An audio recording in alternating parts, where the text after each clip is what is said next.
Je vais commencer donc. Donc voilà, je vais vous présenter TensorFlow et Keras qui sont des librairies de deep learning. TensorFlow est développé par Google et on va voir pourquoi je parle de Keras dans quelques slides. Je suis chercheur, je suis doctorant en machine learning à Montefiore, à l'université de Liège.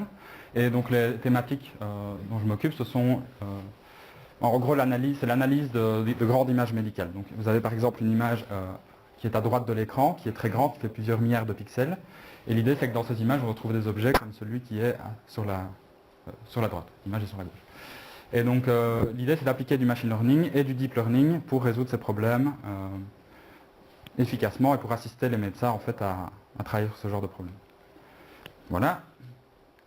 Venons-en au cœur de cette présentation. Donc avant de commencer, un petit mot sur cette présentation. Donc il faut savoir que le deep learning et le machine learning, ce sont des sujets qui sont un peu à la croisée de plusieurs domaines de connaissances, donc les mathématiques, les statistiques, l'informatique. Donc quand on veut montrer des choses en deep learning, il faut souvent introduire des concepts dans ces branches-là. Donc ici, comme le but c'est de montrer comment utiliser TensorFlow, donc faire de l'informatique, je vais devoir quand même vous présenter certaines formules mathématiques ou certains sujets du côté mathématique ou statistique. Mais je ne vais pas rentrer dans les détails, donc il se peut que certaines formules vous semblent un peu magiques. Je m'excuse d'avance, mais comme ça on peut se concentrer sur comment utiliser TensorFlow et comment implémenter du deep learning. Voilà. Alors voilà la structure de la présentation. On va commencer par rappeler rapidement ce que sont le machine et le deep learning. Ensuite on va voir une liste de frameworks qui existent dans le domaine, et en particulier TensorFlow et Keras. Et ensuite on va aller dans le cœur du sujet, on va en fait implémenter du deep learning avec ces frameworks. Et on va en l'occurrence implémenter les choses qui sont listées ici. Alors, donc voilà, on va commencer par le machine learning. Donc certains slides, il y a un peu de texte. Au cas où vous voulez retourner sur les slides après, vous pouvez comprendre un peu ce que je voulais dire sans devoir avoir pris des notes à côté. Donc en résumé, qu'est-ce que je veux dire par ici? Donc c'est que le machine learning, en particulier supervisé, c'est un ensemble de méthodes qui permettent à des machines d'apprendre. Qu'est-ce qu'elles vont apprendre? Elles vont apprendre des modèles, entrée-sortie. Et elles vont les apprendre en utilisant des données. Un modèle, donc on peut voir ça comme une relation entrée-sortie. J'ai des exemples en dessous. Ici, on va travailler sur des images. On a par exemple un modèle qui va identifier si une image contient un chat ou un chien. Donc ce qui se passe, c'est que le modèle va prendre en entrée l'image et en sortie, il va fournir un label qui est, dans ce cas-ci, chat ou chien. On peut avoir un autre exemple avec de la reconnaissance de nombres. Donc ici, on va passer une image avec un nombre écrit à la main. Et le modèle va en fait reconnaître le chiffre. Idéalement, on doit reconnaître le chiffre. Donc ça, c'est pour le machine learning et les modèles. Maintenant, qu'est-ce que c'est le deep learning?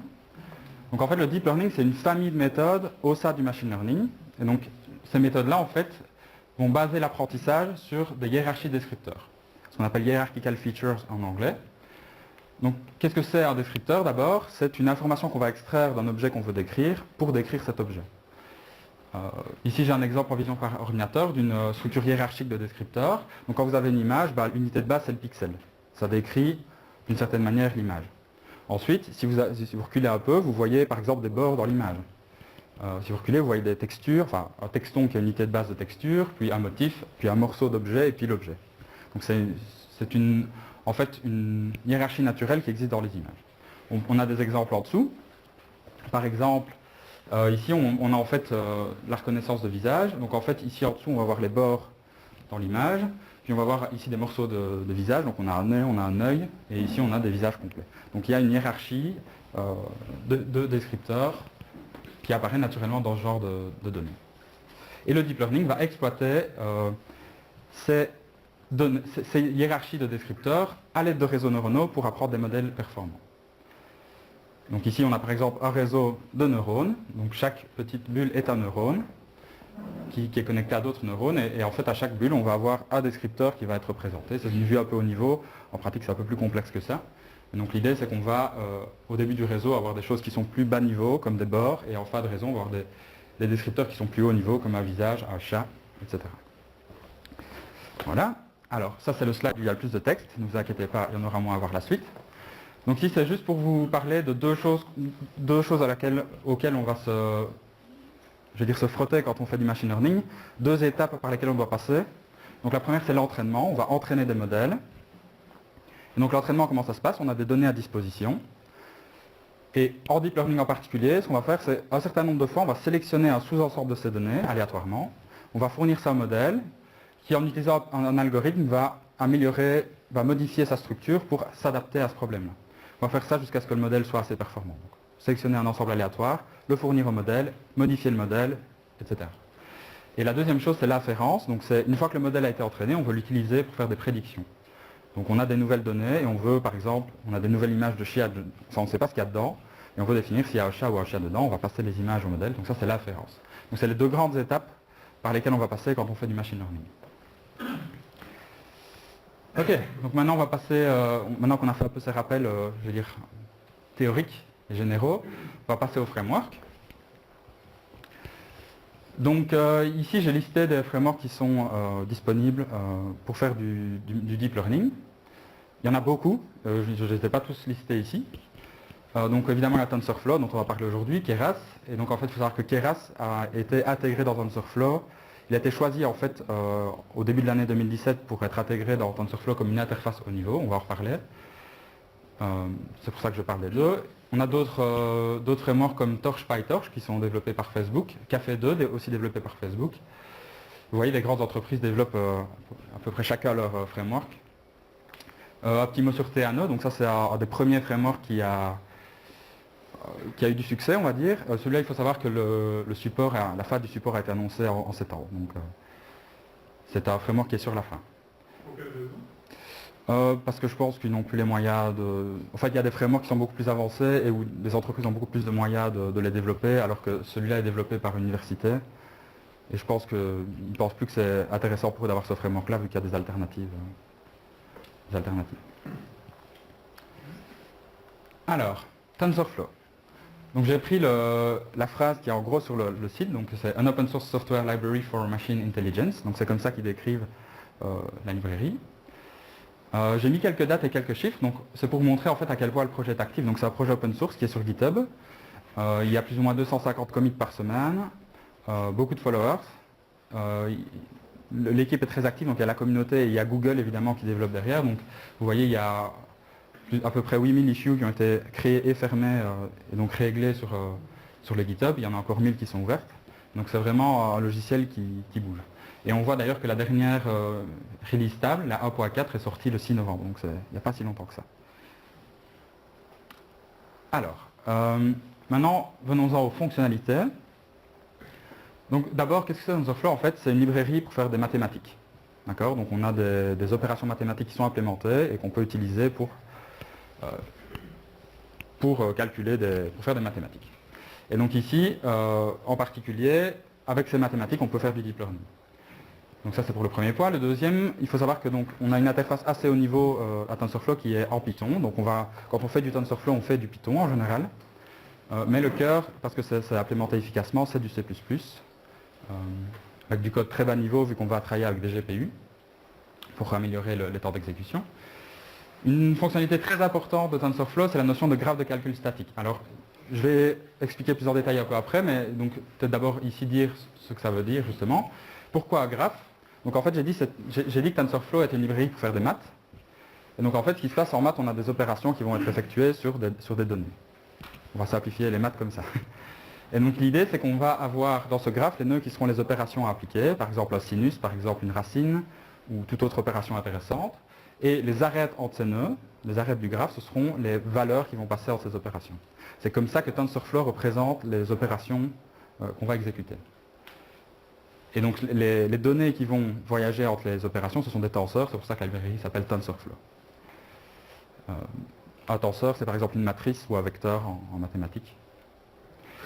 Alors, donc ça veut dire quoi? Ça veut dire que le graphe doit être compilé avant d'être exécuté. On va voir ce que ça veut dire plus loin. Ça a un point positif, ça veut dire qu'on peut optimiser le graphe de calcul pour améliorer les performances de calcul, mais ça a aussi des points négatifs. Par exemple, on ne peut pas implémenter des comportements dynamiques. Si vous faites un réseau, par exemple, de machine learning qui doit prendre en entrée quelque chose de variable, vous voulez par exemple traduire du texte, et donc vous avez des phrases de longueur variable, et bien TensorFlow ne vous permettra pas de faire varier la longueur de ce texte, par exemple. Donc il y a des choses comme ça qui ne sont pas possibles à faire avec TensorFlow parce qu'il y a le graphe de calcul statique. Il y a moyen de contourner évidemment, mais ça reste incontournable. Il y a un support deep learning, donc ça veut dire qu'on a beaucoup de briques de base pour faire du deep learning qui sont implémentées dans la librairie, donc des opérations mathématiques liées au deep learning. Je ne vais pas rentrer dans le détail ici. La programmation déclarative, donc ça c'est aussi lié au graphe de calcul statique. Donc en fait, quand on va définir le graphe, quand on va définir les opérations à effectuer, on va en fait faire du code Python qui va définir ce graphe. Quand on va exécuter les opérations, en fait le fil d'exécution du code ne va pas passer dans le code Python qui définit le graphe. Ça va se faire ailleurs. Donc c'est quelque chose qui peut sembler un peu contre-intuitif quand on travaille avec du code, parce qu'on a l'habitude que notre code soit impératif comme on sait, où le fil d'exécution passe dans le code qu'on écrit. Mais ici, quand on va exécuter les opérations, ça ne va pas passer dans la déclaration. Alors ici, je mets une petite note parce que récemment, Google et TensorFlow a communiqué sur quelque chose qui s'appelle Eager, qui est en fait un module qui permet de faire de l'impératif avec TensorFlow. Mais c'est quelque chose qui est très nouveau, qui est en pré-alpha, donc ce n'est pas encore tout à fait prêt. Mais ils évoluent vers l'impératif. Il y a un support pour les GPU. Ça veut dire qu'on peut faire du calcul sur GPU. Donc pour ceux qui ne seraient pas familiers avec ce genre de concept, donc on oppose CPU et GPU, donc les processeurs et les processeurs graphiques. Parce qu'en fait les seconds sont beaucoup plus performants pour faire le genre de calcul qu'on va faire avec TensorFlow, c'est-à-dire des opérations matricielles ou des choses comme ça. Donc il y a un support GPU dans TensorFlow. Un dernier point, donc c'est TensorBoard. Donc ça c'est un outil qui vient avec TensorFlow et qui permet de visualiser en temps réel les opérations que vous allez exécuter dans TensorFlow. Donc vous pouvez visualiser d'une part le graphe de calcul, on va le voir un peu plus loin, et aussi voir par exemple comment évoluent certaines valeurs dans vos opérations. Donc c'est une feature assez intéressante. Il y a d'autres features que je ne vais pas décrire ici. La librairie est très complète, mais je pense qu'ici vous avez une liste déjà principale. Alors, voilà, commençons. Un premier exemple de code. Donc ici on va définir un graphe de calcul pour faire une opération mathématique simple, en l'occurrence la racine de a plus sinus b. Donc qu'est-ce qui va se passer? On va, c'est du code Python, donc on va faire des apports de package pour pouvoir utiliser la librairie. Et donc la première partie du code, après le if, ce sera la définition du graphe. Donc comme vous voyez, on va utiliser des objets TensorFlow, c'est le tf-point, tf-addict qu'on utilise TensorFlow. Et on va utiliser ces objets TensorFlow pour définir notre graphe. Donc par exemple, on a un placeholder qui en fait indique une entrée du graphe. C'est quelque chose qu'on va devoir fournir au moment de l'exécution. Donc ici, on va définir a et b comme les variables d'entrée.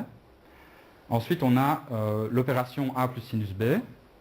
Donc ici, on a un opérateur tf.sinus pour faire le sinus, qui va calculer le sinus sur la variable b. Et on va ajouter les deux. Donc ici, l'ajout, on peut voir, on peut utiliser le plus de Python. Il est surchargé, comme on dit en informatique, pour supporter des opérations entre objets TensorFlow. Donc ça veut dire qu'on va ajouter a et sinus b. Et ensuite, on fait la racine. Et notre graphe est défini. Ensuite, on veut exécuter. Donc, comment on fait dans TensorFlow? On va en fait ouvrir une session qui va permettre d'exécuter... En fait, ouvrir la session va compiler le graphe et permettre d'exécuter des opérations dessus. Donc, ce qu'on va faire, c'est qu'on ouvre la session. On va définir un dictionnaire qui va contenir les valeurs d'entrée. Donc, ici, on a un dictionnaire qui va définir que A vaut 3 et B vaut pi demi. Donc, ça, c'est les valeurs qu'on va passer au graphe pour l'exécution. Et pour lancer l'exécution, on va faire un sess.run. Donc, on va appeler run sur la session. On va passer en premier paramètre les résultats qu'on veut obtenir. Donc Y, c'est la valeur qu'on veut retirer de l'exécution. Et on va récupérer le résultat en sortie. Donc voilà, ça c'est un exemple minimal de code TensorFlow avec la définition du graphe et l'exécution. Alors, justement le graphe. Donc ici, j'ai pris un screenshot de TensorBoard pour visualiser le graphe, ici qui est très simple évidemment. Donc on peut voir en fait les nœuds du graphe qui sont les bulles et les flèches qui sont les arêtes, qui sont les tenseurs. Donc on a A et B qui sont les entrées, puis on a le sinus dans lequel rentre B, et puis l'ajout, on ajoute A et sinus B, et puis la racine. Voilà. Donc ça c'est TensorBoard. On va revenir sur TensorFlow dans la suite en implémentant, donc je vais maintenant parler de Keras. Donc Keras, qu'est-ce que c'est? C'est en fait une interface de programmation au-dessus de TensorFlow, mais aussi d'autres librairies. C'est une interface de programmation générique en fait qui permet d'avoir plusieurs back-ends. Nous, on va utiliser TensorFlow dans ce cas-ci. Donc, en fait, ça fournit des opérations plus haut niveau pour créer des réseaux de deep learning. Donc, on va voir comment ça marche concrètement par après, mais l'idée, c'est qu'en fait, ça va faciliter l'implémentation de réseaux et l'entraînement et l'afférence. Voilà. Alors, passons maintenant à l'implémentation. Donc, on va commencer par implémenter. D'abord, on va voir un problème autour duquel on va travailler. Donc, c'est un problème très classique en machine learning. Je suis sûr que la plupart des gens qui ont déjà regardé le machine learning de loin ont déjà entendu parler de ce problème. C'est la classification de chiffres écrits à la main. Et donc, on a des chiffres comme ceux qui sont mis là. Donc, on a un chiffre, c'est par exemple 3, 4. Dans ce cas-ci, ce n'est pas toute l'image avec tous les chiffres, c'est une image individuelle. Et en fait, ce qu'on veut, c'est reconnaître le chiffre qui est dans cette image. Donc on a des images qui sont en fait en niveau de gris, noir et blanc, et on a une taille de 28 x 28 pixels pour l'image. Et évidemment, on a des chiffres de 0 à 9. Alors pour ceux qui ne le sauraient pas, il faut savoir qu'une image, c'est un ensemble de pixels qui sont représentés comme un tableau à 2 dimensions. Donc ici les couleurs sont inversées. Donc, ce qui se passe, c'est que la valeur 0 correspond au noir et 255 correspond au blanc, et entre les deux, on a les niveaux de gris. Donc c'est comme ça qu'on va représenter notre image, et c'est sur cette représentation-là qu'on va travailler. Alors, le premier modèle. Alors, vous voyez que j'ai mis deep entre parenthèses au-dessus, parce qu'en fait, ce n'est pas un modèle qui est deep du tout. Ce n'est pas un modèle qui va permettre d'exploiter les hiérarchies dans les données. Donc ça, c'est un modèle qu'on appelle superficiel ou shallow, et qui est ultra stable. Donc c'est le perceptron binaire. C'est en fait un neurone, donc qui a en entrée XA à XN. Donc XA à XN, ce sont en fait les valeurs des pixels. On a transformé la matrice de l'image en un vecteur, d'accord. Donc on a toutes les valeurs de pixels qui sont représentées par X. Ces valeurs sont connectées au neurone. Le neurone est représenté par les deux bulles ici. Et les entrées sont connectées avec des arêtes où il y a des poids. Donc en fait les poids, ce sont les W1 à WN. On a B aussi qui est le biais. Et donc les W et B, ce sont en fait les paramètres du modèle. C'est les choses qu'on va changer dans le modèle en utilisant les données pour que le modèle s'adapte à la tâche cible ici qui est la reconnaissance de nombres. Donc ce qui se passe, c'est qu'on va appliquer des opérations. Donc ici vous avez la formule au-dessus. Et en sortie, on va récupérer une valeur qui va nous permettre... Oui ? Je me posais juste la question, c'est quoi l'intérêt du biais? Mathématiquement, l'idée c'est que c'est une fonction linéaire en fait. Et donc si on n'a pas de biais, on ne va pas être capable de faire passer l'axe, la droite, en dehors de l'origine en fait. Donc mathématiquement, c'est ça l'intérêt. Et donc ici, ce qu'on veut en sortie, ici je ne l'ai pas dit, mais on va réduire la taille du problème, on veut juste reconnaître deux chiffres, d'accord, vu que c'est un problème binaire. C'est un modèle qui permet de gérer des problèmes binaires. Donc Y en sortie va nous permettre de distinguer les deux chiffres, si le modèle arrive à apprendre. Donc voilà, ça c'est le perceptron binaire. Quelques détails sur les éléments. Donc le perceptron c'est aussi appelé un neurone, parce que c'est inspiré du fonctionnement du neurone humain. On a un neurone est connecté à d'autres neurones, et avec ce qu'on appelle les axones, qui sont en fait en quelque sorte les entrées. Pas rentrer dans les détails ici. L'opérateur sigma que j'utilisais est en fait ce qu'on appelle une fonction d'activation. Donc c'est la fonction sigmoïde dans ce cas-ci. Et donc en fait dans ce cas-ci, ça nous permet d'interpréter la sortie comme une probabilité. Donc ce qu'on va avoir, c'est que la sortie Y accent circonflexe, c'est la probabilité que le chiffre soit C1. D'accord. Donc si on veut déterminer le chiffre sur base de la sortie, on peut simplement vérifier si la probabilité est supérieure à 0,5. La probabilité est entre 0 et 1. Donc si elle est supérieure à 0,5, le chiffre sera C1, sinon ce sera C0. D'accord. On peut choisir n'importe quelle paire de chiffres, ici il n'y a pas de contrat. Voilà, donc ici j'ai un peu défini le problème, on va juste le reformuler un peu pour pouvoir l'implémenter en TensorFlow. Pourquoi? Parce qu'en fait dans TensorFlow on travaille avec des matrices, parce que les calculs avec des matrices sont beaucoup plus efficaces et peuvent entre autres être exécutés sur GPU efficacement. Donc ici je reformule le problème de manière matricielle. Donc on a X qui est un vecteur, c'est toujours les XI en fait, il contient toujours les XI qui sont nos entrées. W c'est un vecteur qui contient les poids de W1 à Wn. B reste un scalaire, un scalaire. Et on a cette opération mathématique là qu'on va implémenter dans TensorFlow. Alors ici je ne traite qu'une image en entrée, mais comme j'ai dit précédemment, à l'entraînement on veut passer à un sous-ensemble d'images. On va vouloir passer plusieurs images. On verra dans TensorFlow comment passer plusieurs images au modèle en même temps. Mais ici la formule n'est faite que pour une image. Voilà. Alors, allons-y, en TensorFlow, donc on avait l'entrée du modèle qui sont les valeurs de pixels. Donc ce sera X. Et donc x, on va créer un placeholder. Vous vous souvenez, placeholder, c'est l'entrée du graphe. Donc x va être un placeholder. On doit déterminer sa taille, donc le nombre de valeurs qu'elle contient, que l'entrée contient. Donc ici, on a 784. En fait, 784, ça a l'air un peu... C'est en fait simplement 28 fois 28. C'est le nombre de valeurs dans l'entrée. Et le known, en fait, c'est le nul de Python, pour ceux qui ne seraient pas familiers avec Python, indique en fait qu'on va passer un nombre indéterminé d'entrées au modèle. D'accord?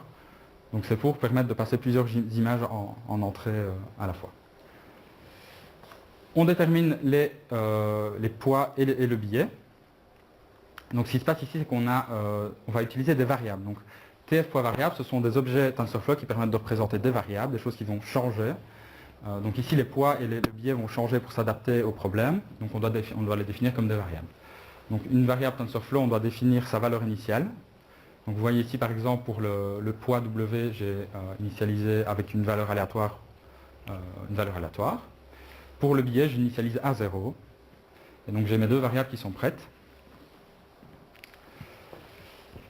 Et maintenant, on va passer aux opérations. Donc on implémente simplement la formule que j'avais mise quelques slides sur deux slides avant. Donc ici, on a une multiplication matricielle entre l'entrée x et les poids, qui va être implémentée avec l'opération matmul. Donc c'est multiplication matricielle, c'est l'opération TensorFlow correspondante. On va ajouter le billet avec une fonction qui s'appelle biasAdd, qui est disponible dans un module qui s'appelle tf.nn. Donc tf.nn, c'est le module Neural Networks de TensorFlow, dans lequel sont implémentées les opérations intéressantes pour les réseaux de neurones. Ensuite, on va appliquer la fonction sigmoïde. Donc on va simplement appeler à nouveau tf.nn sigmoïde sur le résultat de biasAdd. Et on a presque fini. En fait, le graphe est défini, mais maintenant on veut entraîner le modèle. C'est-à-dire qu'on veut le modifier pour qu'il s'adapte à la tâche cible. Donc pour ça, en fait, on va optimiser les paramètres. Et pour que TensorFlow puisse optimiser les paramètres, on doit lui indiquer comment il doit les changer. Et pour ça, on doit d'abord déterminer l'erreur du modèle. Donc en fait, on doit pouvoir dire à TensorFlow, ben voilà, là, le modèle se trompe de telle manière, dans telle proportion. Et on va utiliser une fonction de perte pour faire ça. Donc ici, on va utiliser l'entropie croisée binaire. Et donc la formule est là. À nouveau, je ne vais pas rentrer dans le détail. C'est une fonction qui est souvent utilisée en classification.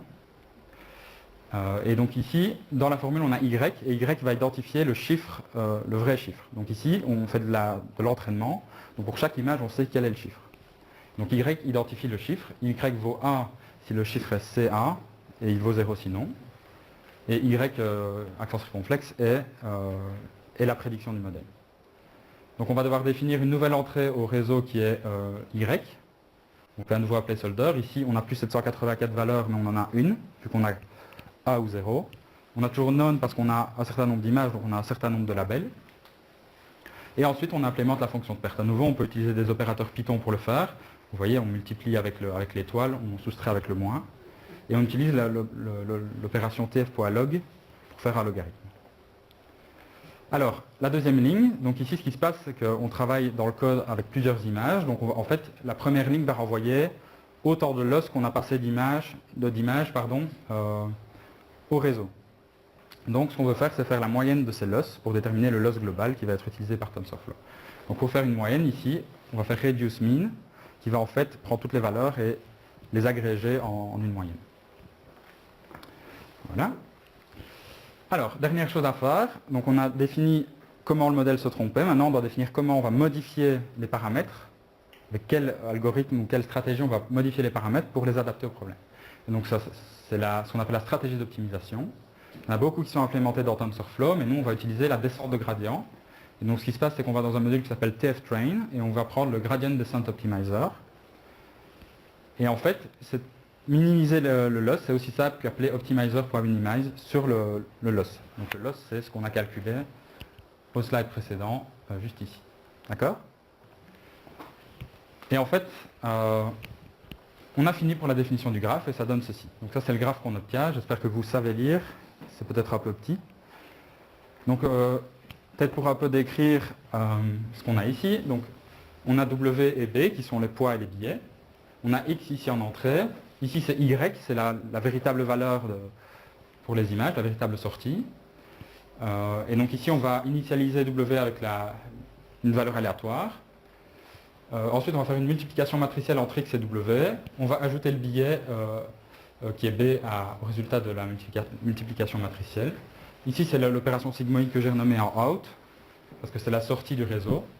La sortie du réseau et y vont dans le loss, et le tout a des interactions avec Gradients. En fait, Gradients, c'est la stratégie d'optimisation. Donc, tous les opérateurs sont connectés à ça, vu qu'ils vont être mis à jour par cette stratégie d'optimisation. Voilà, ça c'est pour le graphe. Alors, maintenant, on va entraîner notre modèle. Donc, comment on fait en TensorFlow? Première chose à faire, on a défini des valeurs initiales. Maintenant, il faut effectivement initialiser les variables. Donc, pour faire ça, on va créer un nouvel opérateur qui est un initializer ici. Et on va ouvrir la session TensorFlow et on va lancer l'initializer. Donc ça va initialiser les variables avec les valeurs qu'on a définies précédemment. Et ensuite, on peut passer à l'entraînement en lui-même. Donc ce qu'on va faire ici, c'est qu'on va prendre des sous-ensembles aléatoires des images. On va créer un dictionnaire d'entrée comme on l'a fait précédemment, en passant les images aléatoires et leur vraie classe. Et ensuite, on va simplement lancer le minimize. Et c'est tout. Donc TensorFlow, derrière, en fait, va propager les images dans le réseau, calculer le loss, déterminer l'erreur du modèle, et puis modifier les paramètres avec un algorithme qui s'appelle la backpropagation, mais dont je ne vais pas parler plus en détail ici, et optimiser le modèle pour l'adapter à la tâche. Donc, ouais. Pour chaque image qu'il reçoit, il va d'abord optimiser le modèle pour cette image-là. Donc il va prendre toutes les images, elles vont passer dans le réseau. Pour toutes les images, on va calculer le loss, on va obtenir une valeur, puis après il va revenir en arrière avec ce loss et modifier les paramètres. C'est ça. Ouais. Mais c'est chaque fois un batch d'images. Donc il y a un batch d'images qui va permettre de recalculer les paramètres, et ensuite on envoie un deuxième batch d'images. C'est ça. C'est ça. Comment ce qu'il fait pour donc idéalement, il y a déjà les premiers paramètres qui sont appris du premier. En fait, a priori, si on a vu que le batch c'est par exemple 64 images, il se peut que ces 64 images-là ne représentent pas le problème de manière complète. Et le modèle n'est pas capable toujours d'apprendre les paramètres parfaits avec un batch, même rarement dans les cas réels. Il faut en fait passer plusieurs fois sur le dataset pour que le modèle apprenne, en réalité. Romain, pour ceux qui ont compris, ici on est bien dans l'entraînement. L'entraînement. Tu définis un chiffre et tu lui donnes des images qui sont des graphiques de ce chiffre. C'est ça, voilà. Et est-ce qu'il vaut mieux plusieurs personnes différentes Idéalement, oui. Les couleurs, Ça rentre un peu, c'est un peu plus technique, mais en effet, idéalement, il faut essayer d'avoir en fait une base de données qui est assez représentative de tout ce qu'on peut rencontrer. Voilà. Et donc ici, on va passer le batch. Imaginons dans le batch, on a des A qui sont écrits très carrés. Il se peut que si on a des A qui sont un peu arrondis, il faille d'autres batchs qui contiennent des A arrondis pour pouvoir capturer ça. Batch, en fait. Pourquoi est-ce qu'on n'envoie pas toutes les images qu'on a d'un Ok. coup? Donc il y a des gens qui ont fait ça, mais dans les problèmes réels déjà, parfois on a tellement de données dans le big data justement, et on ne peut pas tout charger en mémoire. Et donc on a observé que c'est avec ce qu'on appelle ici le mini-batch gradient descent, on a observé que ça marchait quand même bien et que c'était plus efficace en termes de temps. Ouais. Et donc c'est une recherche de performance et pas une recherche de qualité, quoi. Non, parce qu'en fait on obtient quand même une qualité à la fin. Donc ce qui se passe c'est qu'on va faire une descente de gradient, donc on a une espèce de paysage qui est notre loss en fait. Mathématiquement, c'est une fonction qui ressemble à un paysage. On va essayer de descendre dans ce paysage vers le point le plus bas. Donc ça, c'est la descente de gradient. Et en fait, avec des batchs, on va pouvoir descendre quand même vers les points les plus bas, quoi.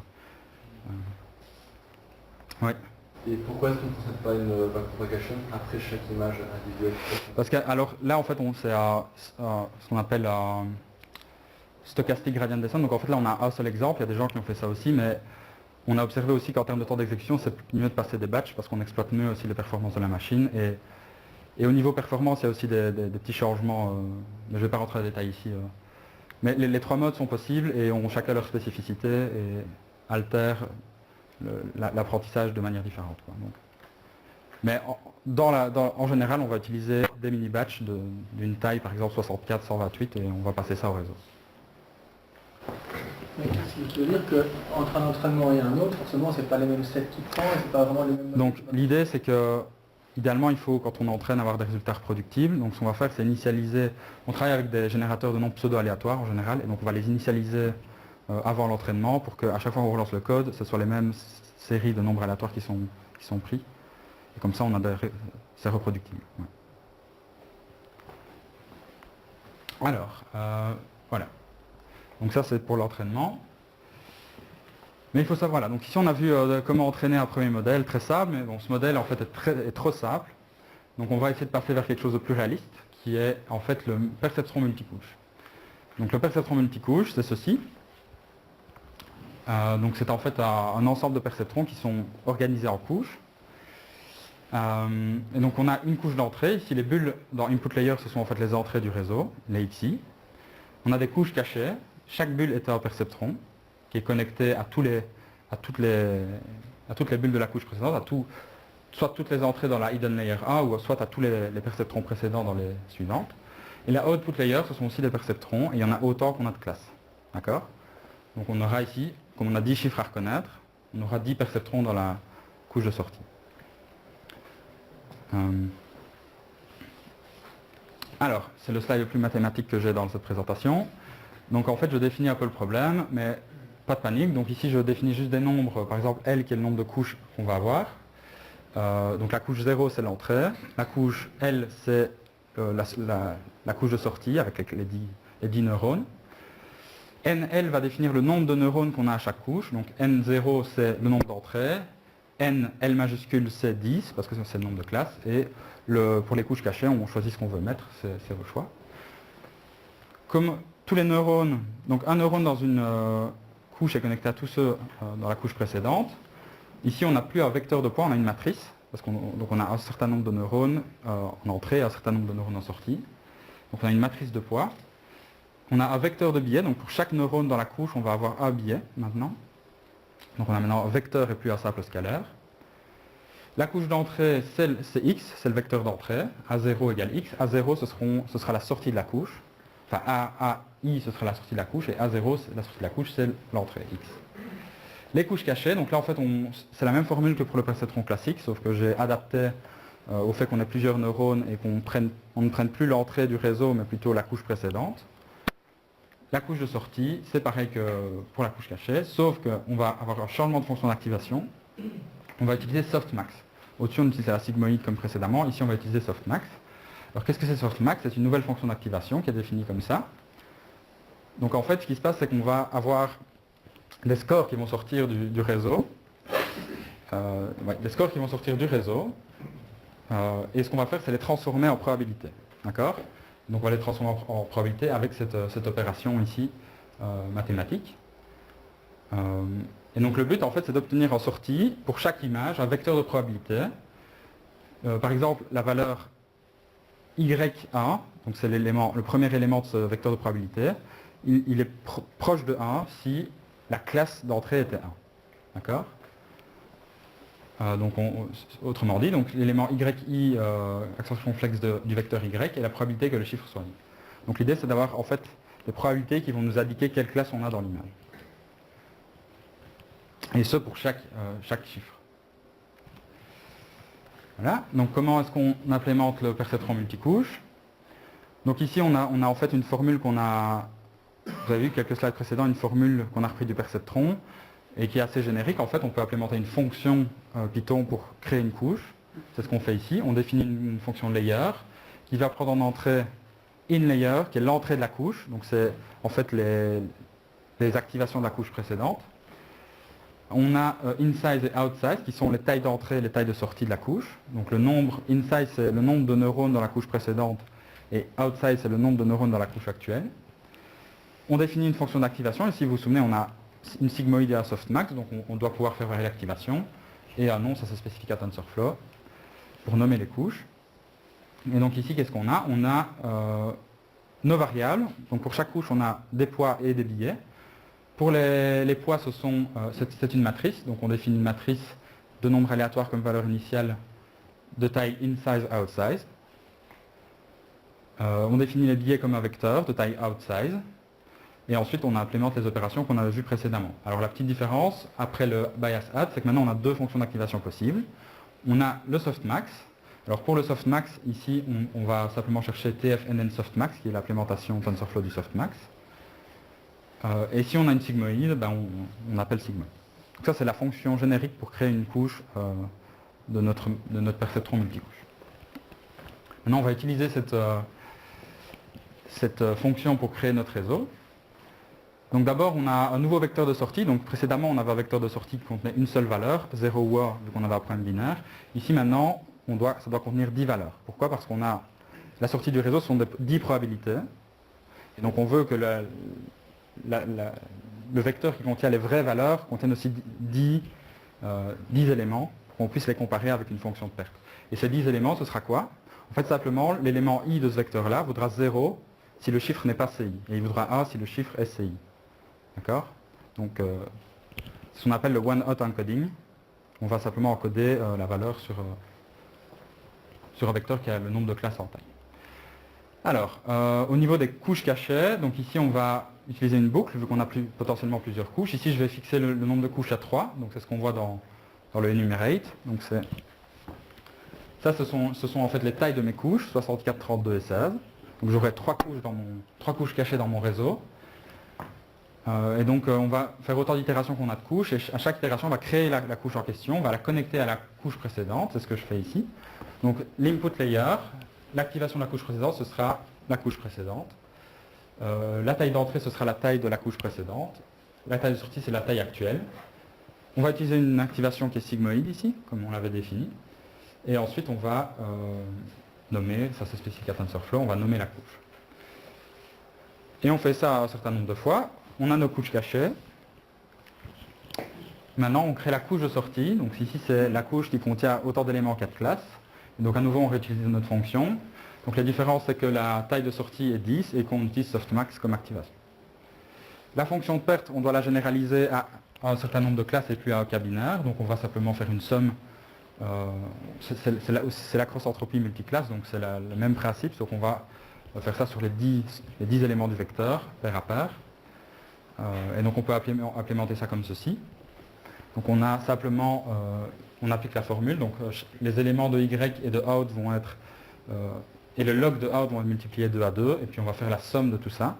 On va prendre la négation de cette somme, et ensuite, comme on a plusieurs images dans notre batch, on va prendre la moyenne comme tout à l'heure. Donc là, on a modifié notre loss, on a un loss qui est prêt. Et le code, et donc pour l'optimisation, on peut utiliser le même code. Au niveau du graphe, ça donne ceci. Donc on a, dans TensorFlow, on peut en fait définir ce qu'on appelle des variables scope. Enfin, soit, l'idée c'est qu'on va pouvoir créer des boîtes plus grosses pour mettre des structures arbitrairement complexes. Donc ici, on va avoir une vue plus générique de notre réseau. Et si on ouvre une des boîtes hidden, ici j'ouvre la boîte hidden 3, on va voir ce qui se trouve dans le hidden 3. D'accord? Donc ici, on voit bien qu'on a notre entrée X, on a 3 couches cachées et on a une couche de sortie. Pour la couche de sortie, on a un softmax qui va passer dans la cross-entropie avec les valeurs réelles, et le tout est connecté au gradient pour l'optimisation. Dans hidden 3, on retrouve la même chose que pour le perceptron, sauf que maintenant on a des matrices et plus des vecteurs pour les poids et des vecteurs pour les billets au lieu de scalaire. Donc on a le poids, le billet, multiplication matricielle, on ajoute le billet, on fait une sigmoïde et on récupère la sortie. Donc voilà. Ok, donc ça c'était pour TensorFlow. Maintenant on va passer sur Keras pour voir comment on peut faire la même chose avec Keras. Et donc quelques petits mots sur Keras. Donc un modèle est représenté par une classe qui s'appelle modèle. Donc un modèle a des entrées et des sorties, c'est une classe assez générique. Et en fait un modèle c'est une succession de couches. Et les couches sont des objets de type layer. C'est comme ça que c'est représenté dans TensorFlow. Et donc on va utiliser ces couches pour définir notre multilayer perceptron. Donc ici on a une première couche qui s'appelle input qui permet de définir l'entrée du réseau dans Keras. Et donc ici on n'a plus besoin de spécifier la taille du batch avec none ou avec une taille fixe. Ici on peut juste mettre la taille, le nombre d'entrées qu'on va avoir. Et ici on a toujours 784. Ensuite on va avoir de nouveau une boucle pour définir nos couches cachées. On va avoir la même structure. Donc ici on va avoir 64, 32 et 16 neurones dans chaque couche. Et alors ici c'est très simple, on doit juste appeler la fonction dense qui est aussi, enfin c'est plutôt une classe, on va instancier la classe dense qui hérite en fait de layer, donc c'est une couche aussi, qui représente une couche d'un perceptron multicouche. Et donc on définit le nombre de neurones dans cette couche dense, on va définir la fonction d'activation, ici à nouveau une sigmoïde, et on va dire qu'on veut utiliser des billets. Alors, on instancie cette classe, ça s'arrête là, Et puis ensuite, on va passer, on va appeler l'objet en question, on va faire comme un appel de fonction sur l'objet, et on va passer l'entrée de cette couche à l'objet. Et donc en sortie, on va récupérer la sortie, en fait on va récupérer un TensorFlow, en l'occurrence, qui est la sortie de cette couche, quand on passe cette entrée. Donc une fois qu'on a fait la boucle, on n'a plus qu'à définir notre couche de sortie, qui contient 10 neurones, parce qu'on a 10 classes. On utilise un softmax comme activation. Ici, je n'ai pas mis useBias égale true, parce que par défaut, c'est true aussi. Et ensuite, on instancie notre modèle. Comme je le disais tantôt, la classe modèle représente les modèles. On a un certain nombre d'entrées et de sorties. Ici, en l'occurrence, on a un tenseur d'entrée, un tenseur de sortie. Donc on les indique en paramètres. Donc en fait, ce code simplifie ce qu'on avait... Enfin, comme vous voyez, c'est beaucoup plus simple de définir ce genre de réseau avec Keras, quoi. D'ailleurs, bon, c'est toujours bien de comprendre ce qui se passe derrière, mais on n'a plus besoin de savoir les opérations mathématiques qui sont appliquées, quoi. Donc on n'est pas obligé d'implémenter nous-mêmes les opérations mathématiques liées à ces couches-là. Alors, à nouveau, il faut définir une fonction de perte et une stratégie d'optimisation. Tout ça, ça se fait en un appel de fonction. On doit compiler le modèle, donc on va appeler la méthode compile de modèle. On passe en premier paramètre la stratégie d'optimisation. Ici, on va aussi utiliser une descente de gradient. On définit le loss. Ici, on peut passer une chaîne de caractères qui nomme le loss. Keras va faire tout le boulot pour reconstruire ce loss et l'appliquer lors de l'entraînement. L'entraînement lui-même, pour ceux qui sont familiers avec scikit-learn, on a une méthode fit qui va permettre d'entraîner le modèle.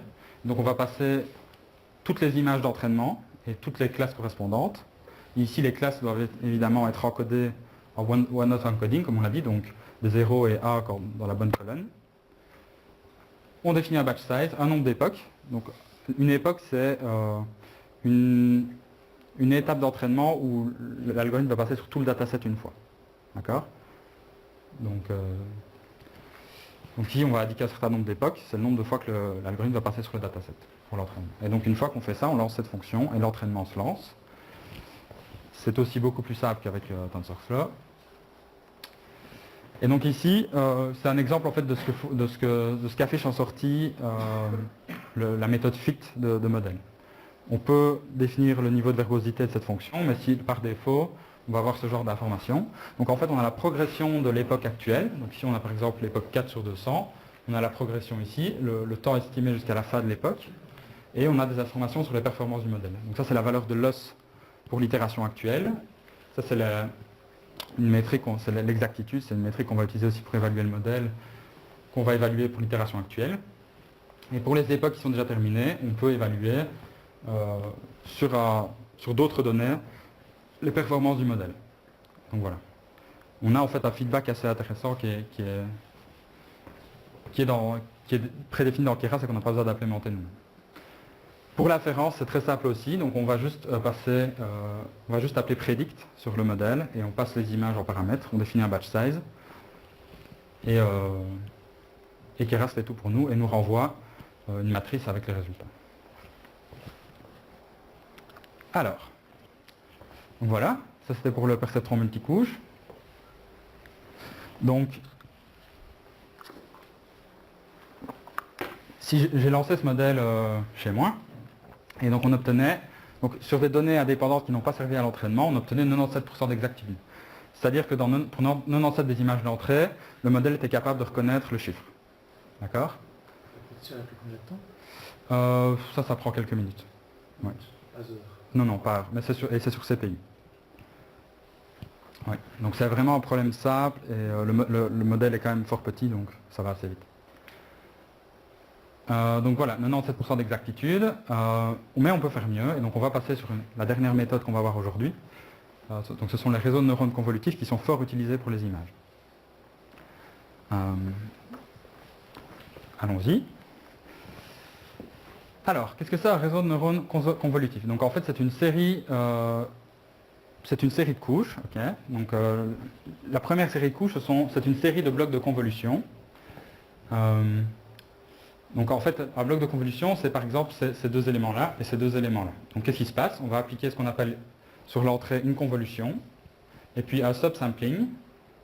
Donc la convolution, c'est l'étape A, et on a un pooling qui est le subsampling.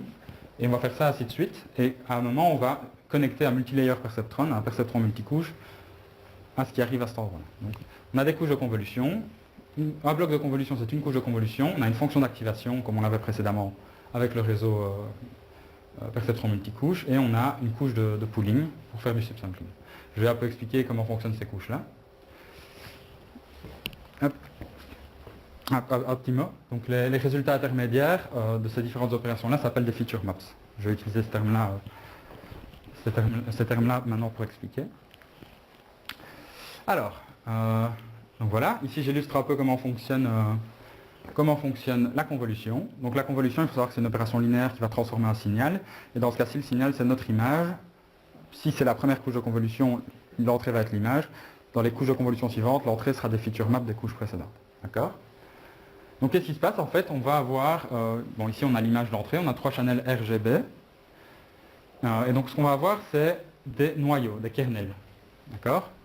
Il y aura un kernel pour chaque dimension d'entrée. Enfin, pour chaque...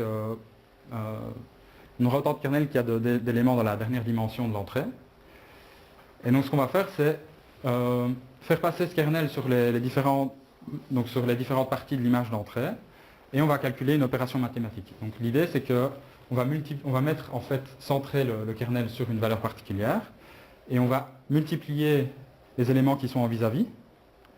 Donc si par exemple le carré rouge est tout en haut à gauche, on aura moins 1 fois 0, moins 1 fois 0, 1 fois 0, 0 fois 0, 1 fois 156, moins 1 fois 155. Donc on va faire toutes ces opérations-là, puis on va additionner le tout, ce qui va nous donner ce résultat-ci.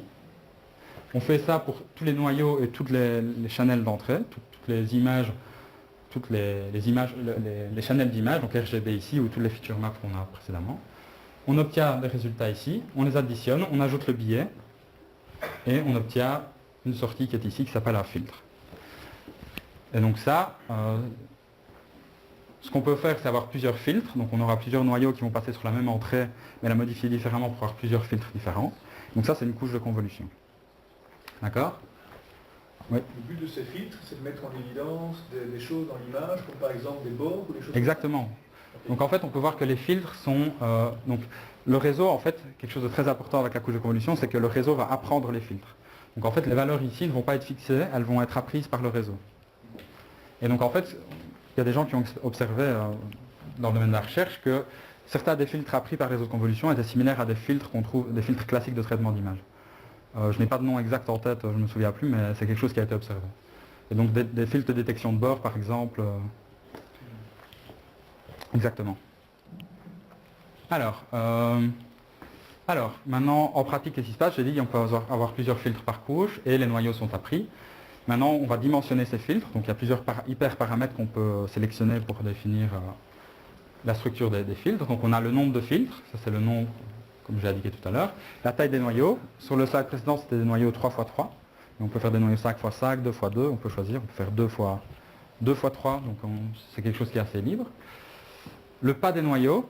Donc ça, si je reviens sur le slide précédent, donc ici on a un pas de 1. Donc ça veut dire que le kernel va bouger d'un pixel à chaque fois, horizontalement et verticalement. Mais on peut définir un pas de 2. Donc le noyau sauterait chaque fois 2 pixels au lieu de 1. D'accord? Donc ça c'est quelque chose aussi qu'on peut changer. On peut avoir aussi une stratégie de gestion des bords. Donc, comme je l'ai montré tout à l'heure, le bord de l'image, on avait mis des zéros. Donc ça, c'est du padding, du zéro padding. Mais il y a d'autres stratégies qui existent. Et donc, c'est quelque chose qui fait partie des hyperparamètres d'une couche de convolution. Et en KRS, comment on définit une couche de convolution? Simplement, on a une nouvelle layer qui s'appelle conv2d, parce qu'ici, on travaille avec des images à 2 dimensions. On définit le nombre de filtres, la taille du noyau, ici 3x3, le pas de 1. Padding same, c'est le nom TensorFlow pour un zéro padding. On va mettre des zéros autour de l'image pour pouvoir appliquer la convolution. Donc voilà, ça c'est pour la convolution. Alors, deuxième élément dans un bloc de convolution, c'est une activation. Ici, on va avoir une troisième, qui est le relu. Donc en français, ça sonne un peu bizarre parce qu'on utilise tout le temps le terme anglais, mais donc c'est l'unité de rectification linéaire. Donc c'est cette fonction mathématique-là, qui est en fait une des fonctions les plus utilisées dans les réseaux de convolution actuellement. Donc elle a remplacé un peu les fonctions d'activation comme la sigmoïde ou d'autres, parce qu'elle a montré des très bonnes performances et en plus elle est particulièrement efficace à calculer. Comme vous voyez ici, c'est juste prendre le maximum entre 0 et une valeur, alors que la sigmoïde, en fait, il y a une exponentielle dedans, ce qui est coûteux à calculer. Donc d'une part, ça a des bonnes caractéristiques pour l'entraînement, mais c'est aussi rapide à calculer. Donc cette fonction d'activation va être appliquée après chaque couche de convolution. Et enfin le pooling. Donc le pooling, c'est la phase de sous-échantillonnage. Donc il y a plusieurs stratégies possibles. Ici, j'illustre le max pooling. Donc on a une feature map en entrée, par exemple celle-ci. Donc en fait, on va partitionner l'image en zones avec des paramètres de stride. Donc le stride, c'est le pas. Ici, on va avoir un pas de 2. On va avoir un filtre, comme tout à l'heure, un noyau de 2 x 2. Et donc en fait, ça va définir 4 régions ici. Et en fait, ce qu'on va faire, c'est que pour chaque région, on va calculer le maximum. Et c'est ça qui sera la sortie pour la région en question. C'est pour ça que ça s'appelle le max pooling. Donc en sortie, on obtient ceci qui contient 6, c'est le maximum de la zone rouge, 8, le maximum de la zone verte, etc. Ça, c'est du pooling. Donc le pooling apporte des caractéristiques intéressantes dans les réseaux de convolution, c'est la variance en translation en fait. Concrètement, qu'est-ce que ça veut dire? Ça veut dire que si vous avez un objet dans l'image, en fait, et que votre réseau est capable de le détecter, il pourra le détecter quel que soit l'endroit où cet objet se trouve dans l'image. Parce que le pooling en fait va agréger des régions. Donc c'est quelque chose qui est une propriété très intéressante en reconnaissance d'image, vous n'avez plus à vous soucier vraiment où se trouve l'objet dans l'image pour le détecter. Ok, donc à nouveau il y a des paramètres, c'est plus ou moins les mêmes que pour la couche de convolution, sauf qu'ici on n'a plus un certain nombre de filtres, mais on a une stratégie de pooling qui peut être maximum ou average pooling, où là on va prendre la moyenne des valeurs dans la région, il y a d'autres stratégies. Le max pooling est souvent fort utilisé. Ok, donc maintenant on va construire notre propre... Oui. Comprendre. Auparavant, quand on ne parlait pas de pooling, ça veut dire que si on avait une reconnaissance de chiffres avec un 8 placé bien au centre, qu'on apprend le modèle là sur ça, il va bien reconnaître le 8 bien au centre, mais que si on le met sur le côté, par exemple, le modèle sera foireux pour ça. Foireux, je ne sais pas, en tout cas il y aura plus de mal à apprendre la relation. Donc ça veut dire qu'il y aura plus de mal à le détecter. Hop, dans le mauvais sens. Hop. Voilà, on va construire notre propre réseau de convolution pour l'appliquer à notre problème de reconnaissance de chiffres. Donc qu'est-ce qui se passe ici? On a des images en entrée. Alors ici j'ai présenté les blocs avec des couleurs. Donc C ça veut dire convolution, en vert, jaune j'ai mis relu. Le rouge c'est du pooling. Et puis ensuite on a des couches FC pour fully connected, c'est un autre mot pour une couche de perception, pour une couche de perceptron multicouche. Donc voilà, fully connected. Et à la fin on a un softmax. Voilà, ça c'est un réseau un peu arbitraire, j'ai choisi d'en faire un comme ça et de ne pas mettre de pooling à la première couche parce qu'on peut faire ce genre de choix. Voilà.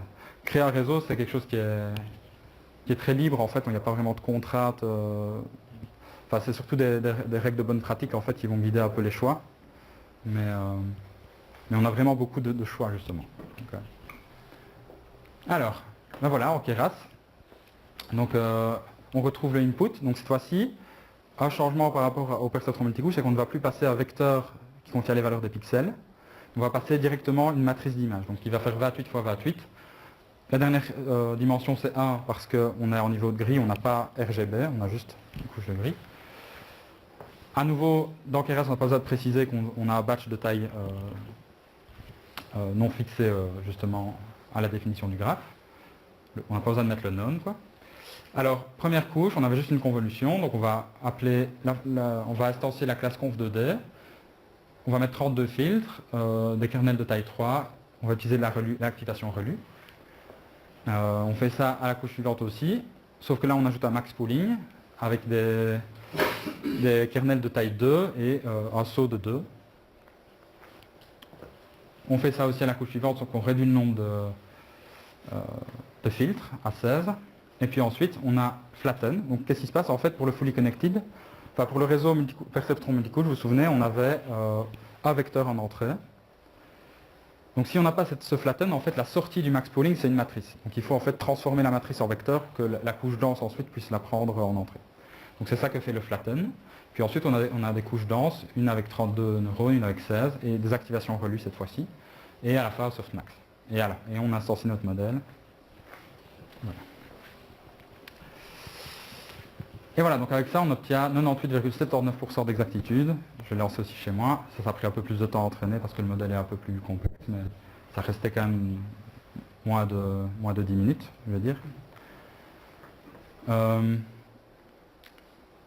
Et donc voilà, on pourrait encore améliorer le modèle.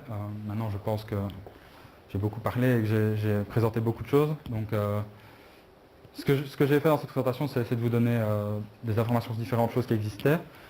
Et à la fin, il y a un dernier slide avec plein de liens vers des ressources supplémentaires si vous voulez aller plus loin. Mais ici, tu n'as été jusqu'à simplement entraîner le modèle. Tu ne l'as pas encore appliqué sur des données qui ne sont pas... En fait, justement, je n'ai pas montré de code pour le faire parce que c'est pareil, c'est juste modèle.predict, comme je l'ai montré précédemment. Mais pour le calcul de nombre de 70%, c'était des nouvelles données. Donc j'ai passé des images, j'ai regardé la sortie, et j'ai comparé. Ce sont des images dont tu connais, tu savais à l'avance. On connaît la logique, mais on n'a pas utilisé ces images-là pour l'entraînement. Donc le modèle n'a jamais vu ces images-là précédemment. Ok. Voilà. Alors, un dernier mot sur Keras. Donc je sais pas si vous avez déjà entendu parler de transfer learning, mais en fait, qu'est-ce que c'est le transfer learning? En fait, on va entraîner un modèle sur un ensemble de données et on va l'appliquer après réentraînement ou pas sur un autre ensemble de données. Donc par exemple, on pourrait avoir une data qui reconnaît un objet principal dans une photo, ça va avoir un grand dataset de photos, ça va l'imaginer par exemple dans lequel on sait si l'image contient un chien, un chat, une voiture, un arbre, on peut entraîner le modèle là-dessus. Et ensuite, ça c'est le genre d'application que j'utilise. Donc on a une tâche 2, par exemple, on veut reconnaître si une cellule est malade ou saine dans une image. Donc on va utiliser le modèle qu'on a appris en A, on peut éventuellement le réentraîner ou pas, on peut l'utiliser pour faire des prédictions sur la tâche 2. Et donc Keras en fait donne accès à des modèles profonds préentraînés sur ImageNet justement. Par exemple, on a ResNet 50, donc ça c'est un réseau à 50 couches. Ça c'est vraiment un réseau profond, comparé à ceux qu'on a fait jusqu'à maintenant qui étaient pas spécialement profond. Ici on a 50 couches, et donc on peut en fait simplement instancier ce réseau en étant ResNet 50. D'accord. Donc ça va créer le réseau. On spécifie la taille de l'image d'entrée. On spécifie qu'on veut récupérer les poids de ImageNet, en l'occurrence. On peut aussi en fait mettre known ici et on va récupérer le réseau avec des poids aléatoires. Ce qui peut être intéressant si vous avez une grosse base de données et que vous le réentraînez vous-même. Alors, include top false, pourquoi? Parce que ce qui se passe, c'est qu'il a été entraîné sur ImageNet. ImageNet, c'est un dataset où il y a 1000 classes. Mais vous, pour votre problème, vous avez peut-être 2 classes. Donc, vous ne voulez pas avoir la dernière couche du perceptron multicouche dont il y a 1000 neurones. Vous voulez 2 neurones. Donc, vous enlevez le dessus du réseau et vous allez ajouter votre propre couche dense au sommet avec le nombre de classes en nombre de neurones. Et ensuite, vous instanciez votre modèle et vous êtes prêt pour un modèle pré-entraîné de ce genre-là, ça veut dire qu'il est déjà entraîné à reconnaître les éléments d'une image en fait. Et finalement, après, la seule chose qu'on utilise, c'est le truc qui permet de classer, de faire... Mais en fait, on utilise ce qu'il y a juste avant. Donc ce qui permet de classer, on va l'enlever, c'est pour ça qu'on a include top égal à false. C'est ça, ok. Ce qu'il y a juste avant, c'est ce qu'on appelle les features générées par le réseau. Et en fait, on observe qu'elles sont très bonnes. Comme ImageNet est une très grosse base de données, on observe que ces features peuvent s'exporter sur d'autres problèmes de manière assez efficace. Alors voilà, en conclusion, donc on a vu 3 types de modèles. Des modèles relativement simples par rapport à ce qui existe, mais qui ont permis d'éviter une workflow. Donc on a la perception binaire, perception multicouche et un réseau des réseaux cognitifs. On a vu 3 fonctions d'activation, la sigmoïde, le softmax et le RLU. 2 fonctions de perte, entre les procédés binaires et multiclasses, et d'autres choses. Et on a vu comment les implémenter avec TensorFlow et Keras pour résoudre le problème MList. Et comme je disais, le deep learning c'est vraiment un sujet qui bouge beaucoup, il y a beaucoup de choses qui se développent même en ce moment même, et donc on a vraiment juste gratté la surface. Il y a certaines formules qui sortent de nulle part, mais si vous voulez un peu approfondir, j'ai lu ce slide avec des liens vers différents éléments intéressants à explorer si vous vous intéressez au sujet. Entre autres des comparaisons de framework. Je voulais le faire ici, mais je dis que ça prendra un peu de temps, donc j'ai pas eu d'une part le temps de peaufiner les slides de comparaison, mais je vous ai quand même mis les liens si vous voulez aller la voir. Pour les frameworks, je pense que c'est intéressant de moins en maîtriser 2, ou en tout cas de connaître plus ou moins comment fonctionne un et de maîtriser un autre. Parce que parfois vous allez aborder un problème et vous allez voir dans la littérature qu'il y a un modèle qui marche particulièrement bien sur un réseau qui marche particulièrement bien sur ce problème. Donc ce que vous voulez faire, c'est réutiliser ce réseau. En fait, il se peut qu'il soit implémenté avec un autre framework que celui que vous utilisez. Donc, même si vous en utilisez deux, ça vous permet déjà d'avoir plus de chances de trouver des choses qui existent, de travailler avec. Donc, voilà. Merci pour votre attention. Je vais reprendre des questions si vous en avez.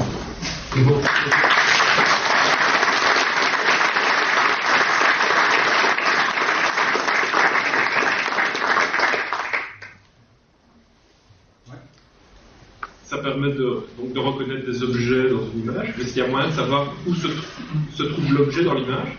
Et donc il y a des gens qui s'intéressent à ce genre de problème, en l'occurrence moi. Donc c'est le genre de problème auquel je m'intéresse, et donc on peut utiliser les mêmes réseaux, mais il faut les entraîner un peu différemment. Donc plusieurs manières d'aborder la détection d'objets, mais par exemple pour faire de la segmentation d'image. Donc l'idée c'est que le réseau va, au lieu de prédire une classe, il va prédire pour une région de l'image si tel pixel est dans l'objet qu'on cherche à détecter. Donc ça c'est une technique, on peut utiliser les mêmes librairies et les mêmes réseaux. Et on peut traiter évidemment d'autres problèmes que des problèmes de traitement d'image. Tout ce qui est le deep learning commence à être fort utilisé, il est fort utilisé pour ce qui est traduction par exemple de texte. Ce qu'on peut faire aussi avec le deep learning, c'est par exemple générer des textes sur base d'images ou générer des images. On peut faire plein de choses en plus de ce que je viens d'expliquer avec la reconnaissance. Ouais. C'est quoi les ordres de grandeur typiques de la taille de réseau, nombre de couches, nombre de points? Il y a beaucoup de réseaux. Donc, ResNet par exemple, donc ici j'ai parlé de ResNet 50, dans la publication ils ont parlé de ResNet, il y avait ResNet 30. Plus tard il y a des gens qui ont essayé ResNet 100 et ResNet 1000. Donc il y a quand même des gens qui ont été très loin dans la profondeur. Voilà, donc ça donne déjà un grand range. Et ça reste entraînable sur un ordinateur non. Déjà, ResNet 50, on l'entraîne en parallèle sur des GPU et pendant plus d'une semaine. C'est clairement pas ça. Ici, les petits modèles que j'ai montrés, j'ai pu les entraîner sur la machine. Parce qu'ils étaient très petits et qu'il y avait. MNIST est un dataset où il y a quand même relativement peu de données comparé à des datasets comme ImageNet où en fait il y a des millions d'images dans ImageNet, des images réelles. Donc clairement non, on ne peut pas l'entraîner sur notre machine. On peut faire le lien avec la présentation d'il y a 2 fois sur Amazon par exemple. Ouais. Est-ce qu'il existe des frameworks qui gèrent justement le dynamisme Exactement, donc en fait on peut opposer le graphe statique à un graphe dynamique. Donc en fait PyTorch par exemple, et Torch implémente un graphe dynamique. Donc ça c'est un exemple de framework qui est Vous semblez dire que c'était plutôt de façon empirique qu'on crée des réseaux. Donc est-ce qu'il y a une littérature pour la bonne pratique ou c'est un peu justement de façon empirique où on les couches on gère les couches de façon un peu. Donc ce qui se passe c'est qu'il y a des réseaux qui marchent bien, donc ceux-là on sait déjà qu'on peut les utiliser si on veut certaines tâches. Et il y a là par exemple ici je parlais de Relu. On a découvert typiquement que Relu était meilleur que la sigmoïde pour ce problème-là. Donc il y a en effet des règles de bonne pratique et c'est principalement ça qui guide, je pense, le choix du réseau. Ouais. Il n'y avait pas scikit-learn dans la liste au début, c'était en 3 ou c'est pas Non, je dis scikit-learn, on va l'utiliser au workshop, mais juste pour mesurer des performances. Pourquoi? Parce que scikit-learn n'est pas en fait une librairie de deep learning. On peut implémenter la perception multicouche avec TensorFlow, mais c'est pas grave. Il ne faut pas faire des réseaux de convolution, etc. Ouais. En point de vue taille de données, je veux dire, à quoi ressemble un modèle appris? Donc un modèle appris, c'est le code du truc, plus une série de paramètres qui ont été à un moment utilisés en fait. En termes de données, c'est-à-dire la taille d'un modèle, oui. Donc par exemple ResNet, en fait, le code doit être relativement, enfin il y a pas énormément de code, pour écrire le modèle, il faut créer 50 couches. Mais ensuite, les paramètres, ça représente quoi comme taille? Donc je vais aller chercher directement sur le site de Keras qui documente en fait ça pour les modèles.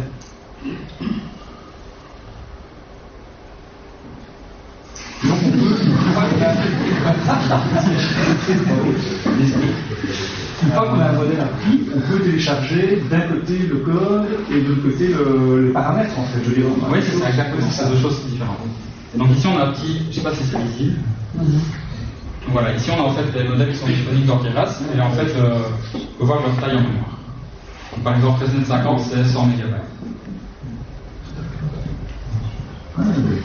Donc, ça correspond à un arbre d'inférence.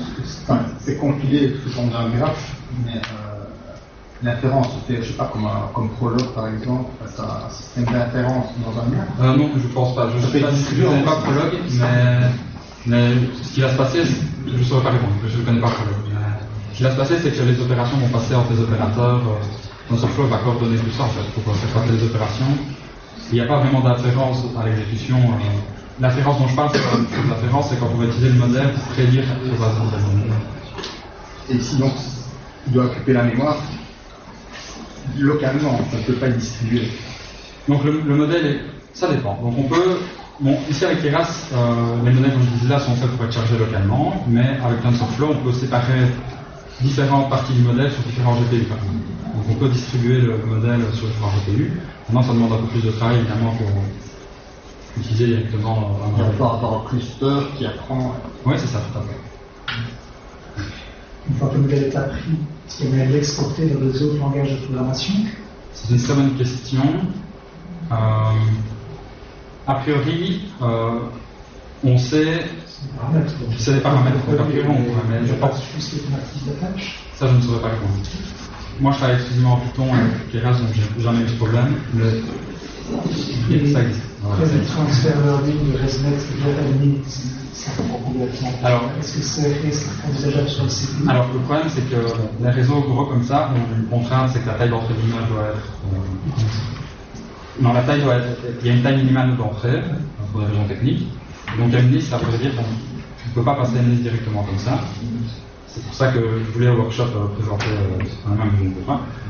Donc, si on veut faire du transfert, je pense que ResNet, à mon avis, fournira des bonnes features. Je ne sais pas très bien, il faudrait essayer en fait. Mais c'est possible, c'est possible. Ce qu'il faudra juste faire en fait, c'est agrandir l'image. Si c'est l'entrée, c'est 53-50, c'est ça ResNet? Donc ResNet, c'est 50, c'est le nombre de couches. 50, c'est le nombre de couches, et l'entrée, c'est 224 pixels x 224 pixels, et 3 channels. Donc ResNet qu'on fait ici. Donc il faudrait agrandir l'image à limite et les passer. Je pense que ça, il n'y a pas de raison que ça ne marche pas. Ouais. Dans le cadre de ton application du tout début, la méga image, pour toi, l'image, c'est une des tuiles dans cette image ou c'est l'image totale? L'image totale. Donc après, tu peux encore décider si tu la prends en entier ou si tu la tuiles ou si tu... La prendre en entier, c'est encore un peu compliqué vu la taille de l'image, parce que déjà on sait pas ce que GPU, qu'on a plusieurs milliards de pixels, ça ne résonne pas. Il ne pourra pas charger toutes les moments. Il faudra de toute façon séparer l'image en sous-parties. Oui, mais c'est sous-partie, justement, cette technique d'échantillonnage, elle est indépendante de TensorFlow, qui va faire en amont. Oui. Si on comprend le tableau ici, donc tous ces modèles-là ont été entraînés sur les images ImageNet. Ouais. Et alors là, ça c'est la taille des size, c'est la taille des paramètres. Depth, la profondeur va nous donner en gros la lenteur du modèle. Le nombre de couches. Plus il y a de couches, plus c'est lent. Bon, on ne sait pas si c'est ça, mais c'est vrai que s'il y a beaucoup de couches, le modèle va être plus lent parce qu'il y a beaucoup plus d'opérations à faire. On voit ici en fait en termes de précision, on a l'impression qu'il y a des modèles qui sont plus précis avec moins de taille. Et donc ici, c'est des modèles qui ont des structures différentes. Les modèles, on peut les construire de manière assez modulaire justement et mettre des composants en parallèle, en série. Enfin, et donc ça veut dire qu'on peut faire vraiment beaucoup de réseaux différents et c'est ces structures qui vont définir les performances.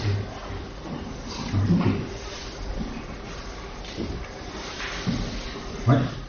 Et si je veux classifier n'importe quoi, n'importe quelle image, comment je sais combien d'images identifiées je dois avoir pour obtenir un résultat? Donc ça dépend sur quel modèle tu entraînes, enfin le plus possible, c'est la réponse facile. Si tu veux réentraîner des modèles comme ceux-là, il faudra idéalement plusieurs centaines de milliers d'images au minimum, je dirais, et des ressources de calcul adéquates. Je suppose que c'est parce que ceux-là sont assez généraux. Donc ce que tu peux faire, c'est faire des petits réseaux toi-même que tu peux entraîner sur ta machine pour tes premiers tests. Ou alors, comme je le disais, récupérer ces modèles-là et tu vas juste réentraîner la part du réseau. C'est ce qu'on fait parfois en transfert. On va garder les poids du réseau, on va juste réentraîner la part du réseau, donc moins de paramètres. Et ça peut avoir de bons résultats, parce que là, on a un moyen de donner. Le moyen, c'est 1000, 10 000. Ça dépend du problème, ça dépend.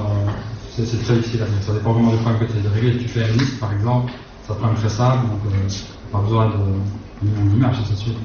C'est un problème comme le problème dans le cas des images médicales, pas beaucoup de variabilité, ça peut avoir beaucoup plus d'images. C'est très difficile de donner un nombre, c'est vraiment dépendant de la réflexion. Ici, par exemple, il y a combien de sujets possibles identifiables dans ces modèles-là? Tout cela ou bien ce sujet identifiable, c'est-à-dire un chien, un chat. En gros, c'est ça qu'il fait. Dans l'image nette, il y a 1000 classes. 1000 classes. 1000 classes. Mais l'idée, c'est que quand on va l'adapter à un problème, on va se faire fi du fait qu'il y a eu 1000 classes. Oui, c'est ça. Et réapprendre sur la base.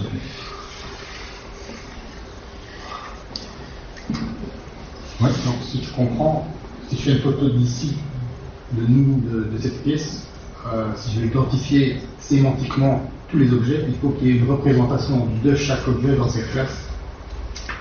Il va falloir à chaque fois relancer le modèle pour chaque objet. Il va devoir tester chaque si on lance le modèle pour chaque nombre, en fait, tout ça, c'est que le modèle, l'image va passer dans le réseau, et à la fin, on va recevoir les probabilités pour chaque objet de. Si on fait include top égale à true et qu'on garde les activations, c'est classe. Donc on va avoir une classe qui aura une probabilité maximale. On peut regarder par exemple les 10 classes qui sont les plus probables. Et donc ça voudrait dire que ces 10 classes-là sont présentes dans la photo. Mais, si j'ai compris cette question, si tu veux toi-même définir les objets que tu veux détecter. Donc si on veut vraiment détecter des objets dans l'image et pas juste dire bah, ça est dans l'image, alors c'est d'autres techniques que la classification. C'est la détection, on peut utiliser la segmentation d'image par exemple, pour aller identifier à quel endroit dans l'image est un objet. Oui. Est-ce que vous pouvez déjà nous dire s'il y a des applications abouties? Vous parliez d'image médicale, on utilise ces recherches, ces technologies de.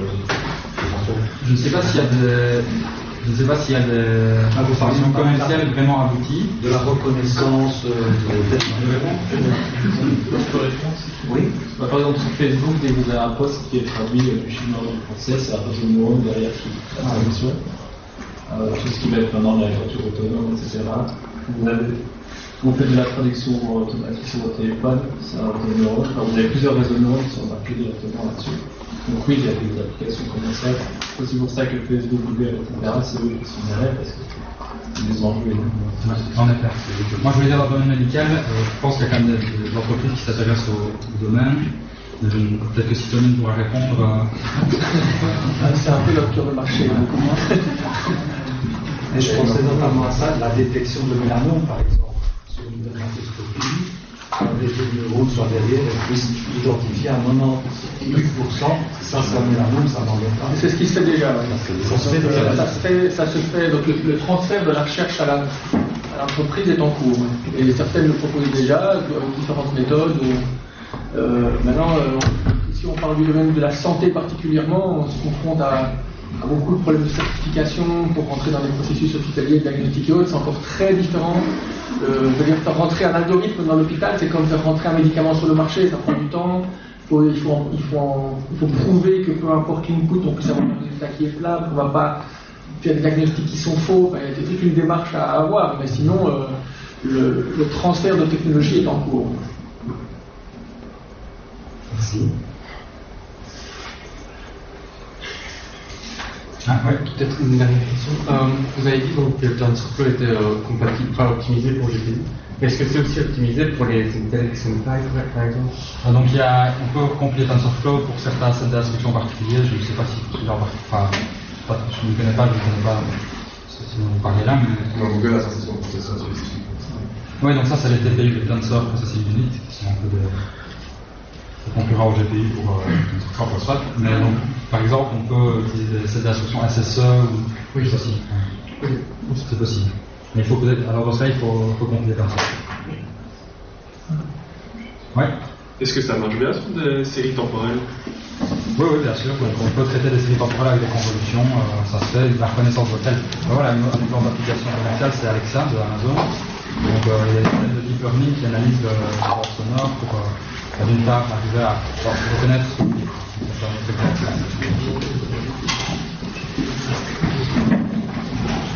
Ouais. Oui, j'ai vu dans une prochaine conférence, on va parler du protocole GDPR qui va être en activation en Europe. Comment est-ce qu'on va faire pour développer l'intelligence artificielle en Europe avec un protocole pareil? Je ne connais pas ce protocole. Parce que j'ai vu dans les prochaines conférences. C'est la protection des données individuelles. Donc ça empêche d'avoir du big data, donc si on n'a pas de big data, oui, donc ça c'est une question. On n'alimente pas l'intelligence artificielle. En fait, une question qui se pose avec les réseaux neurones, c'est quand on apprend un réseau, on va lui passer des données, il va apprendre sur base de ces données-là. Il n'y a pas de preuve théorique qui prouve qu'on ne peut pas régénérer les données qu'on a passées au réseau. Donc, notamment, je vais poser la question à quelqu'un de DeepMind, qui disait que leur modèle, d'une part, qui travaille en Angleterre avec le National Healthcare Association, enfin avec les domaines médicaux là-bas, ne peut pas faire sortir les données de l'Angleterre, ce qui est normal, mais ils ne peuvent pas faire sortir leur modèle non utilisables. Et encore pire, si quelqu'un, par exemple, décoche sur un site, je veux bien comme tu me données, si décoche cette case-là, ben, eux sont obligés de réentraîner les modèles pour enlever les données. Donc c'est un vrai problème et qui peut ralentir le développement commercial. Ok. À moins d'avoir une dernière question maintenant, je propose qu'on clôture la séance parce qu'il est bientôt 2 heures tout simplement. Donc, une question qui se taise à jamais. Ok. Voilà, je propose qu'on réussisse.